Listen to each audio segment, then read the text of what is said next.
Welcome to the Spitzen-Körper Thelema. Helena Petrovna Blavatsky's studies in occultism emerged from the pages of Lucifer magazine between 1890 and 1892, a period when her Theosophical Society had already fractured into competing factions and her reputation had weathered scandal. This sequence of essays, particularly the material we're examining today, represents her most unsparing attempt to distinguish true occult philosophy from the vulgar magic-mongering that had infiltrated both Eastern and Western esoteric circles. She writes not as an apologist but as a corrective, addressing what she saw as a catastrophic confusion of categories that endangered both the seeker and the work. The tradition here is deliberately syncretic. Blavatsky reaches backward through Neoplatonism and Christian mysticism, sideways into Hindu and Tibetan Buddhist discipline, and forward into what she frames as a restored science of consciousness. But her true lineage in these essays is Platonic, the insistence that the visible and invisible worlds obey immutable laws, and that ignorance of those laws does not excuse their violation. This is not romanticism. This is diagnosis. The passage opens with what amounts to a technical manual for the preparation of disciples drawn from Tibetan Buddhist monastic practice. The Lemrin instructions of Spitzen-Körper. Blavatsky quotes 12 of 73 rules, each designed to harmonize the inner magnetic and electric natures of a teaching circle. What matters here is not the exoticism but the principle, that occult transmission requires not individual genius but collective attunement, that the body must be isolated from foreign influence while the heart opens to universal non-separateness, and that every rule, whether vegetarianism, celibacy, or avoidance of animal contact, serves the single end, the individuation of the aspirant's magnetic atmosphere. She then pivots to the West's catastrophic failure to meet these conditions. Western education has bred rivalry into the bone. Affection itself becomes an obstacle. The command to isolate oneself physically while merging inwardly with all beings strikes the European sensibility as cold, egotistical, inhuman. Blavatsky does not soften this contradiction. She restates it. And then she moves to her central indictment. The second portion of this excerpt, the essay Occultism versus the Occult Arts, is where Blavatsky's true argument ignites. She has received letters from hundreds claiming occultist ambitions.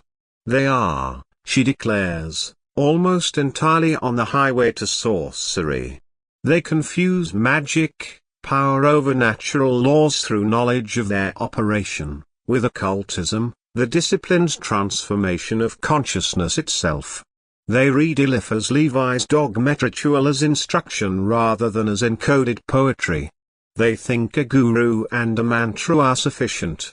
They want Zanoni or Count Street Germain without the decades of interior mortification. And because Western languages have been shaped by materialism, Blavatsky argues, we lack the lexical precision to name the distinction. Sanskrit, she notes, preserves it. English buries it under contempt. Magic has become synonymous with jugglery. Occultism itself is dismissed as medieval superstition. The West has no words because it has no desire to speak of what it regards as impossible. What strikes the careful reader is the escalating ruthlessness of Blavatsky's tone. She moves from diagnosis to something closer to pronouncement. The East has cultivated non-separateness from childhood, the West has cultivated envy. Eastern artists do not hate their competitors, Western artists are proverbial in their professional hatred. The aspirant in the West arrives already poisoned by the very education that made him literate enough to read her words. The rules given in Lucifer are not cruel impositions but mercies, the minimum hygiene required to work with forces that do not care about Western sentiment. And then the final passage, appended as if from another voice entirely, reframes chelaship not as obedience to rules but as a state of mind, a radical inversion that preserves the discipline while releasing it from literal enforcement. The outer rules matter only insofar as they serve the inner work. What matters absolutely is a spirit of absolute unselfishness and devotion to truth. Then follow self-knowledge and self-mastery. The commentary here traces a lineage from Platonic reminiscence through Christian apophatic theology, Hindu Advaita, and Buddhist emptiness doctrine, all traditions that insist the work is not the acquisition of power but the dissolution of the self that seeks power.